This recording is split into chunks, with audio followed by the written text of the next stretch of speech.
Welcome to the Darkstream, VoxDay, voxday.net, and unauthorized.tv. Thanks for tuning in. Unauthorized chat is rolling. DLive chat is up and running. I'm going to presume the audio and video is good, but audio and video is good. We have confirmation, and the super chats are live. So thanks again for tuning in. Also, thanks to all the new subscribers. Yesterday, I said that if we got 10 premium and 25 basic subscribers, then I would do a extended Darkstream going into a detailed review of the CSIS 24 repetition war game of the invasion of Taiwan. And the response was excellent, more than twice what was required. And so I am currently on, I think, page 82 on my initial read through. And I've also reached out to one of the designers to see if I can get a copy of the rules. And I have to say that I'm much more favorably impressed with the work that they did in putting it together than I am in the way that the media described it in the various articles about this. This is not a surprise. You know, game designers are historically some of the most intelligent people out there. Reporters, not so much. And so it's not surprising that the way that the media covered the simulations tended to make me suspect that there were some pretty major factors left out. In fact, some of the factors that you would have thought were left out were actually at least partially included. Other factors that were left out, it's openly admitted that they're left out, and they explain why. Given the heavier than expected interest in the subject, I'm also going to add I'll probably actually do a second review as well of the CNAS war game, which was a slightly different focus, same topic. And the interesting thing that I learned while digging into it is that CSIS is currently doing another set of simulations. They're designing it right now to simulate a potential blockade. So, which is exactly what they should be doing. You know, I think it's going to be very interesting to compare the results of the blockade simulations to the invasion simulations, because as you know, although I do expect China to open up some sort of front in the next 2 to 3 years, possibly sooner, but within the next 3 years, I don't think that they're going to have to invade Taiwan. But we'll see about that. Ironworker Bear says, when can we expect more Midnight's War? There's a lot of it coming. They're lettering issue 6. I think it's actually lettered. I need to go over it to finish going over it to make sure that everything's correct with the lettering. And then the omnibus will go out to all of the backers. And we also have, I think, 4 of the 6 issues of Night Streets done already. So, when exactly the ArcToons production team is going to get it out on ArcToons, I don't know. But I do know that the Chinese version is coming soon. They call me Cordell, sends a super chat. Thank you. He says, gotta go for Vox over the Big Bear. It's not a competition. We are all winners here. We are all crushing here. Which leads us to the topic at hand, and that is how to survive, or I shouldn't say how to survive, surviving the media extinction event. If you've read the blog, then you know what I'm talking about. I have to say that I was really impressed with the analysis by Clay Travis. He's a guy who knows that space, lives in that space. He's into the sports media space the way that I used to be into computer games and development. It's all he really cared about. He happened to have fantastic success with Outkick the Coverage, and then he sold it to Fox or whoever he sold it to. I think Fox. But anyhow, made a fortune, and he's still able to do what he wants to do. I think that he's probably pleased with his decision to sell out, although maybe not so much if he got stock rather than cash, because, and you can read my take on it, but what I really encourage you to do is read his article. It's a very long article, but it's a very important article, and because he connects several dots that most people would not be capable of connecting. And so specifically what he goes into is the combination of the net effect of cord cutting, which has seen the 100 million cable subscribers drop to 70 million cable subscribers over the last, whatever it's been.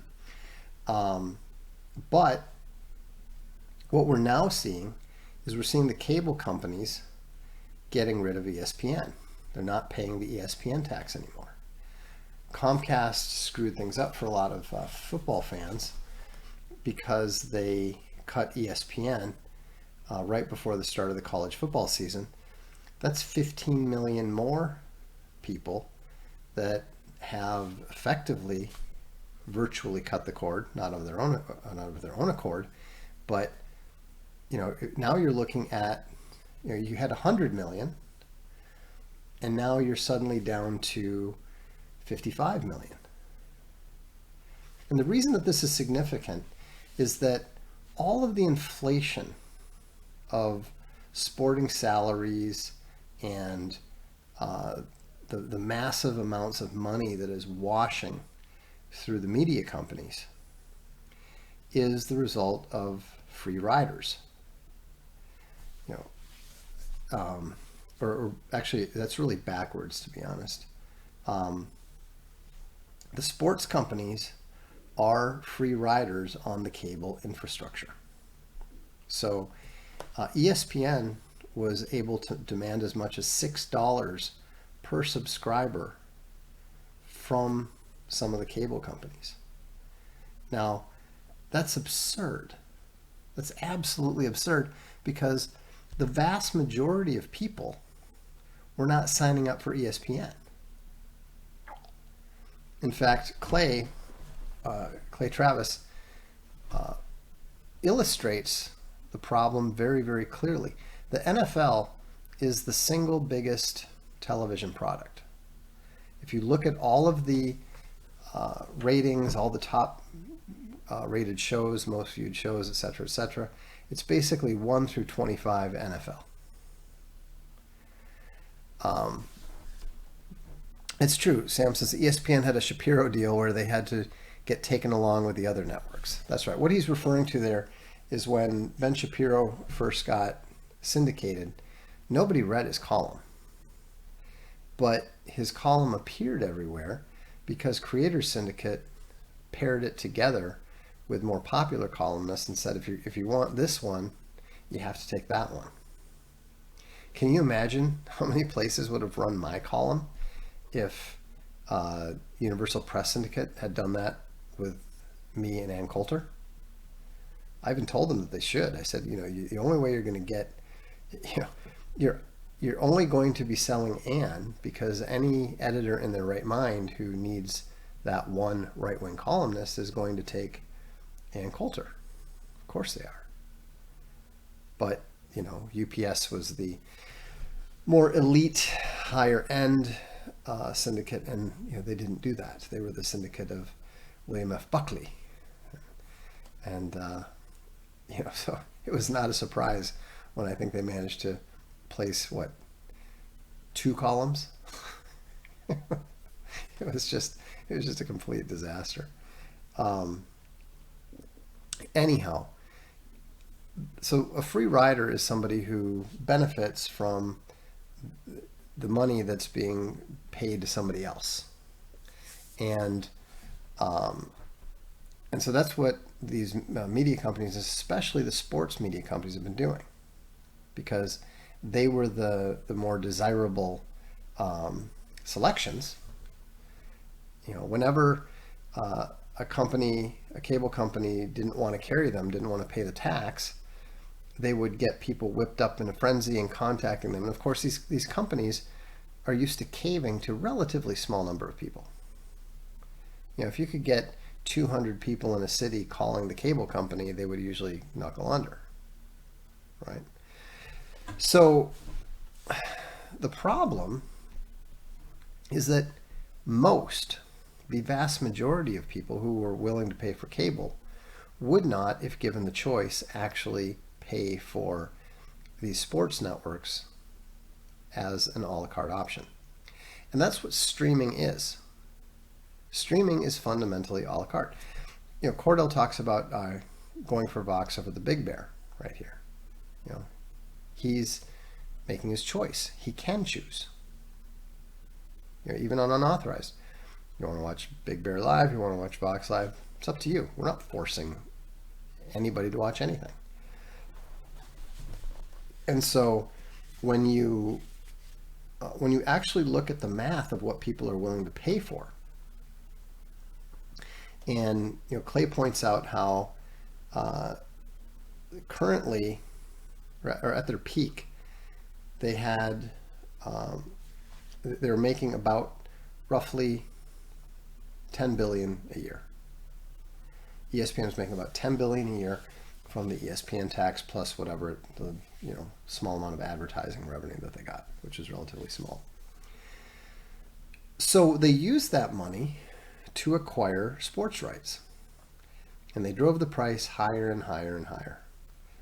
And it's so high now that ESPN alone is already committed to spending $45 billion through 2027. Think about that. They've got to spend $45 billion just to have the rights to televise this stuff. I mean, this is much more expensive, than making movies. Think about how many movies they could make for $45 billion, right? On the other hand, sports provides a lot of content, and it's very valuable content. So the $45 billion over 2020, through 2027, that's doable if you're bringing in $10 billion a year. Now, obviously, they must be planning to bring in more than $10 billion a year. Otherwise, they wouldn't have committed, more than $10 billion a year for the rights, correct? But here's the problem. Going a la carte reduces that 100 million, which thanks to cord cutting is now 70 million, which thanks to Comcast is now 55 million. But the number of people who are actually willing to pay the going rate for a streaming type service, a dedicated a la carte option, is 3 million. That's how many subscribers the Sunday Ticket has. So if you're willing to pay, the number of people willing to pay independently for the NFL is about 3 million. Now, this is just a rough estimate, but I assume that the NFL is much bigger than all other sports. For the sake of argument, and just because I don't have the time or the inclination to bother working out these specific details, let's assume that all the other sports combined have roughly the same popularity as the NFL. So you got 3 million willing to pay for the NFL, 3 million willing to pay for cycling and basketball and hockey and soccer and everything else, right? But you have to keep in mind that the other sports don't bring in the same kind of revenue that the NFL does. You know, if you look at the cost of the NFL Sunday ticket's about $300. The cost of following a Major League Baseball team for an entire year is $110.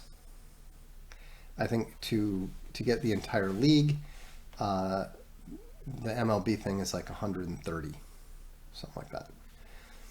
So if you add all those things, if you do the math, if you put the 3 million times the 300, the 3 million times the 110, you end up with a number that is suspiciously close to, it's basically 88% of the revenue is gone. Now, they're not there already. You know, it's not going to go from 70 million down to 6 million, all paid a la carte. That's not going to happen overnight. On the other hand, the collapse is happening faster and faster. It's picking up speed. 2014 was the peak. So it has dropped, what? In 10 years, it has declined 30%. But thanks to Comcast cutting its subscribers' cords, it just went from 70 to 55 in a week. So the drop from 55 to 6 million is probably going to happen faster than the drop from 100 million to 70 million.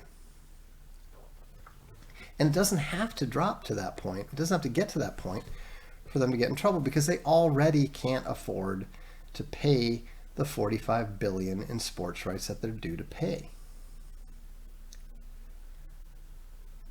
You know, so why do we call this a media extinction event? Because there aren't very many media companies. There's like 5. You know, 5 that count, because they all, you know, Disney owns ESPN and owns various studios, et cetera, all that sort of thing. And it's the popularity of, first of all, it's the popularity of sports that's keeping this stuff going, but the same concept applies to everything. You know, obviously, in the world of political news, it's a tiny fraction of that. But there's still a free rider on the cable subscriptions. Maybe they're not getting the $6 of ESPN. Maybe they're getting 25 cents. But that's still the major part of their revenue, and that revenue is actively going away. Cordell sends another super chat. Thank you. He says, "What's the gay American empire going to do when the circuses start collapsing and being entertaining?" Well, I don't know what they're going to do, because you know, they've got their hands full already. You know, they're losing Africa, they're losing Europe, and now the circuses are falling apart. So, you know, both bread and circuses are looking in peril. So, but you know, obviously in the next 10 years, what it's going to do is collapse, because it's bad enough when people are entertained. But of course, people are not so entertained anymore, because most of the entertainment being produced is complete crap. You know, so so this is going to have a potential. I mean, if Clay Travis is to be believed, and he's certainly much more of an insider than I am, you know, this is likely to have an absolutely catastrophic effect on pretty much every streaming channel. They're already losing money. Disney's already lost $11 billion on streaming. And that's not talking about the money that they're losing from their free rider cable status. This is separate. And so they can't make money off streaming because, of course, who is going to pay direct? Who is going to support Disney Plus the way that you guys support unauthorized? We have a community. We communicate directly. I put on the blog, hey, do you want me to look into this? Do you want to see this? 80 people said, yeah, we want that. Go for it. And we respond right away. Hopefully, when I put that presentation together, people say, yeah, this is worth it. We want more things like this. We're adding stuff like the skills channel. That's going to be coming very soon. And I had a discussion today. We're even talking about possibly, as it turns out, we've actually got 3 very experienced strategy game designers. And we're actually thinking about putting together something, something called a war lab. So that could be popular. It could be too esoteric. I don't know. But we're going to try different things. And we're going to, because I think that this is a real opportunity for channels like ours, for other small independent media companies, Gab being an example. People used to look down on the business model. They called it, it's grifting, it's begging, it's et cetera, et cetera. It's absolutely not. It's what Sam calls earning your customer's business.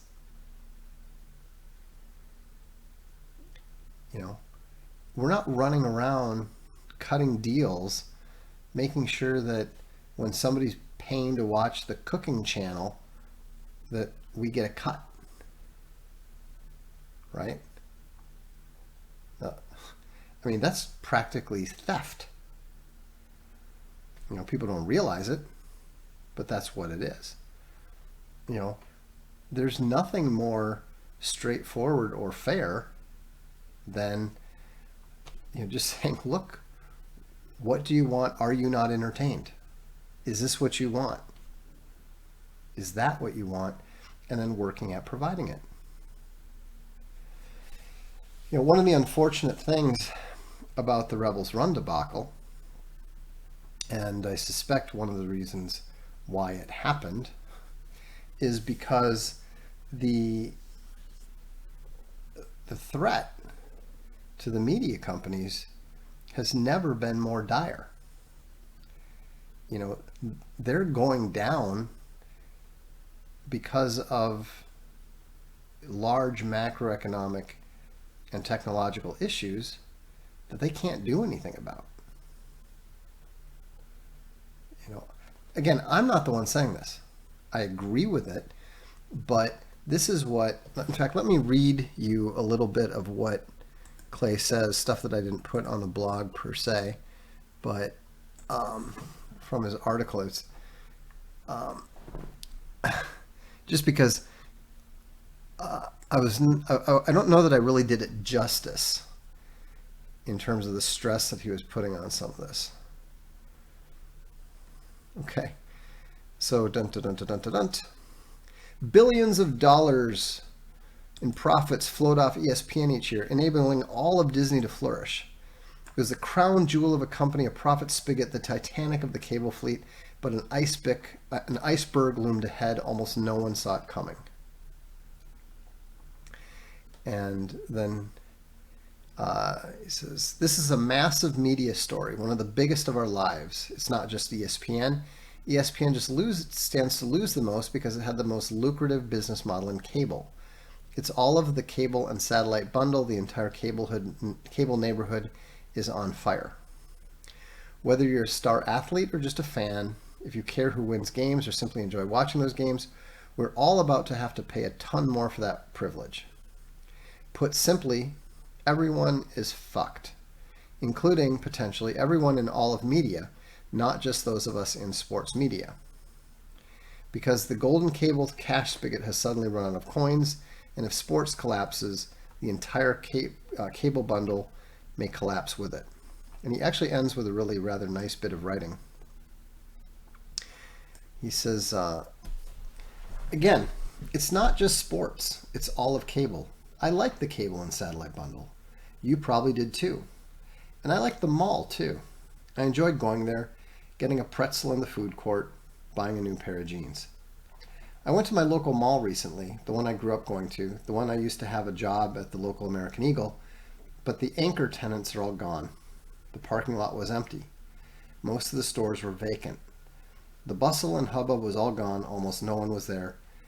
It was a ghost town. And he's making the comparison between ESPN and the anchor tenant at the mall. For cable, for the media, ESPN's the anchor tenant. When the anchor tenant leaves, the mall dies. And that's what's coming for the mainstream media. And what that means is that it's a fantastic opportunity for Unauthorized, for Archaven, for Gab, for all these companies that were not able, that were denied permission to play in the world of mainstream media. Ironically, just like the US and European sanctions making Russia stronger, all the sanctions made the Russian economy stronger and independent. In the same way, being demonetized, being deplatformed, all those things that they tried to do to strangle us has not only made us stronger, it's made us independent. And being independent is going to be necessary. Even Netflix doesn't make much money, if any. Netflix is propped up because of its stock price. But, and so that's why I think it's a really good time for people to get more involved with these things, whether it's as a volunteer, whether it's as a backer or supporter or whatever. This is the time to gain ground on the mainstream. And just like in the 30s, the companies that were smart enough and agile enough and tough enough to survive the 30s,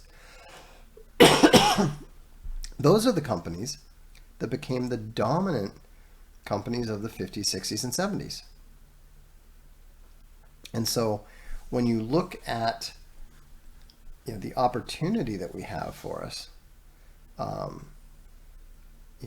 as an organization, as a community, it's absolutely fantastic. It's absolutely exciting. That doesn't mean it's going to be easy.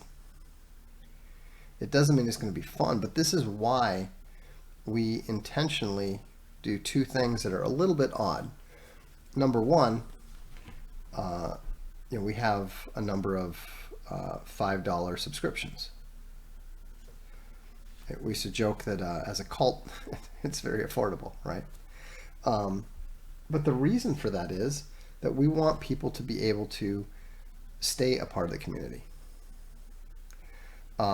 Jay Bila says, UATV News one step closer. Definitely. Right now we're working on some other things. We need to get Castalia Classics rolling. That's the guy who's going to be running that. He's been waiting for a year now to get that rolling. So we need to get that going.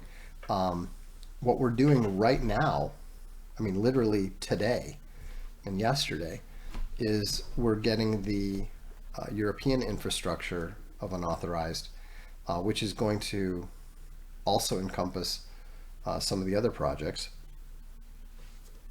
But we're getting all of that set up at the data center. It's already installed. It's already the hardware is already running. The correct software is already getting getting up installed and updated. I'll let you know when it's running. Hopefully, it's going to be noticeable by improving these sorts of things. Dan in Georgia says replacing Drudge would be great too. We did try that, with Infogalactic News. Unfortunately, the volunteers who were running that ran out of steam. That's that's something to keep. It's important to keep in mind. When I say that we're doing this, when I say that these are community efforts, I mean it. People say we should do something, so we put it together. But if you don't use it, if you don't use the infrastructure, then it's not going to grow. It's like if we created unauthorized, but Big Bear and the Legend and the Professor and Big Bear didn't put any videos up, what good would it do? Right? Dan in Georgia says, I'd pay a few bucks a month to keep that going.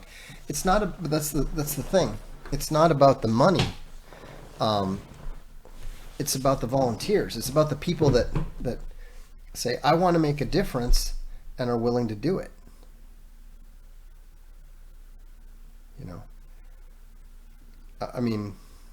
Whether you realize it or not, I don't get paid for most of the things that I do. I'm not saying I don't get paid for anything, but a lot of the stuff that we do, that I spend a lot of time on, I just don't, because I don't think that I don't really want anything, and I don't really need anything, and so I'd much rather have, a new set of servers here or there. I'd much rather have new opportunities, new projects, new things being built.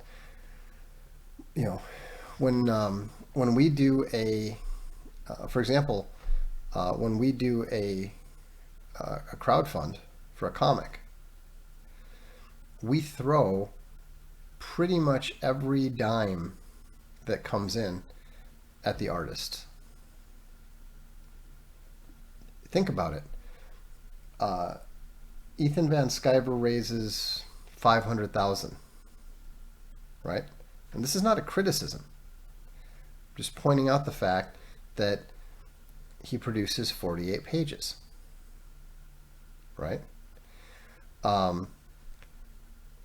We did the Midnight's War, raised, 180,000 or whatever it is. Maybe it was 80,000. I don't remember offhand. But the point is that we're producing 18 issues with that? Believe me, you can't do that. A regular Marvel, DC, even Boom, Dark Horse type operation can't do that, because we have the volunteers, because we have the commitment, because we have the community. Swedish Trash Panda says, with all the trash games, when is the Castelia Game Studio starting? Well, probably not anytime soon, because we've made 2 abortive efforts to get things on that front going, and the volunteers have not proven to have had the stamina that some of the other projects have. I'll give you an example. I wrote my column for 12 years. I didn't get paid for that. I didn't ask to get paid for it. They were willing to pay, but I wasn't interested. The blog got started in 2003, and there was absolutely no attempt at any monetizing of any form for at least 10 years and maybe like 14. I don't really recall. All the stuff that came out of that, ironically, whether it was Castalia, Archaven, unauthorized, all the stuff that came out of that was because of the groundwork of volunteering. Every single person who is an employee started as a volunteer. You know, and ironically, it's always kind of funny because most people are actually more effective as volunteers than they are as full-time employees. I've never quite understood that, but it's true. It's observable. It doesn't mean that it doesn't mean you can say, hey, you know what, you're better as a volunteer, just go back to volunteering. Usually it's because they get to the point where they're like, look, I really want to do this full time, and et cetera, et cetera. Just the reality, I guess. But the key is, just like with the skills channel,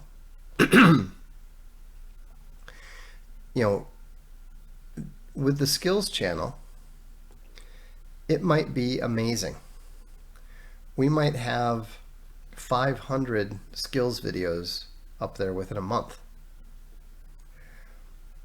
And it could end up becoming incredibly popular. We might suddenly start bringing in, large amounts of subscriptions of people who are primarily subscribing to unauthorized just to see that. Or, there might be 10 videos uploaded over 6 months. We won't ever bother, even launching a subscription for it because there's no real interest in it. I mean, you don't know, you have to try. You just have to try these things. And I'm not faulting the volunteers either, because the volunteers can't possibly know what their real level of interest is.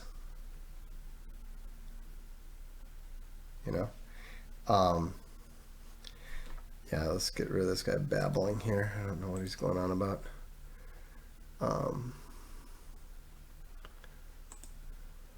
So anyhow, but this is a great time for the independents, and watch and pay attention for what Travis is describing starting to happen, because that'll give us some kind of time frame as to when we can expect to see these things happening. We've already heard rumors about Bob Iger trying to part out Disney, and it's not a surprise. But no one's going to buy ESPN. Why not just bid yourself on the sports rights down the road, right? So anyhow, that's all I've got for tonight. This is a short one because I've got a lot to do tomorrow. But I hope to stream at some point this weekend, and I will also, I'm hoping to get the A Sea of Skulls out to the early readers this weekend. Just a quick question. John says, hey Vox, how did you go with the subscription numbers? We got twice as many as we asked for, and I am actively reading the CSIS 165-page report as we go. But Big Bear sends a super chat. Thank you. He says, thanks, Vox. Unauthorized has been consistently valuable. Well, thank you, But Big Bear. And hopefully we're going to be able to increase the value, because we need to be increasing the value if we want to bring in the people who are abandoning the mainstream. So John says he was one of them. Thank you, John. Anthony says Alt Hero is killing it.